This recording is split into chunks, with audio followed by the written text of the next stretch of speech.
So ma'am ಈಗ ಇದು ಕೂಡ ಎಳಗಾನ? ಹೌದು ಮೇಡಮ್, ಇದು ನೋಡೋದಕ್ಕೆ ಡಿಫರೆಂಟ್ ಇದೆ. ಏನಕ್ಕೆ ಅಂದ್ರೆ ಇದು ನಾವು ಮರಿಗಳ ಲಾಟಲ್ಲಿ ತರಿಸಿದಾಗ ಇದನ್ನ 150 ಮರಿ ಸೇಲ್ ಆದಾಗ 50 ಮರಿ ನಾವು ಇಟ್ಕೊಂಡಾಗ ಅದರಲ್ಲಿ 2 ಮರಿಗಳು ಬೇದಿ ಆಗಿತ್ತು ಮೇಡಮ್. 2 ದಿನ ನಾವು ನೋಡ್ಕೊಂಡಿಲ್ಲ ಲಾಟಲ್ಲಿ.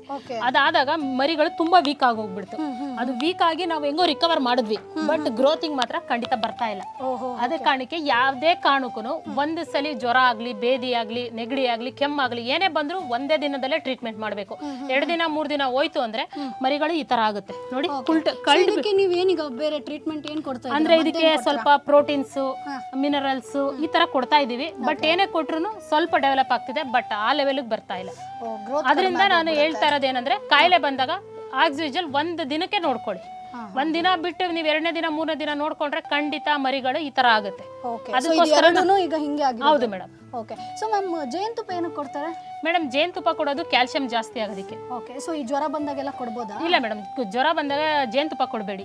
ಬಿಪಿ ಡೌನ್ ಆದಾಗ ಮಾತ್ರ ಜೇನುತುಪ್ಪ ಕೊಡಿ. ಅದು ರೈಸ್ ಆಗುತ್ತೆ. ಸೊ ಇದೀಗ ನೆಕ್ಸ್ಟ್ ಈಗ ನೀವು ಸೇಲ್ ಮಾಡ್ಬೇಕು ಅಂದ್ರೆ ಪರವಾಗಿಲ್ಲ ಮೇಡಮ್, ಇದನ್ನ ಇಟ್ಕೋತೀವಿ. ಇಲ್ಲ ಅಂದ್ರೆ ಸೇಲಿಂಗ್ಸ್ ಅವ್ರು ಯಾರಾದ್ರೂ ಕೇಳಿದ್ರೆ ಸ್ವಲ್ಪ ಕಡಿಮೆ ಕೊಡ್ತೀವಿ ಮೇಡಮ್. ಮಹಿಳಾ ಸಾಧಕಿ ಮಂಗಳಮ್ಮ 100 ಎಲಗ ಕುರಿ ಸಾಕಿ ವರ್ಷಕ್ಕೆ 15 ಲಕ್ಷ ಗಳಿಸ್ತಿದ್ದಾರೆ.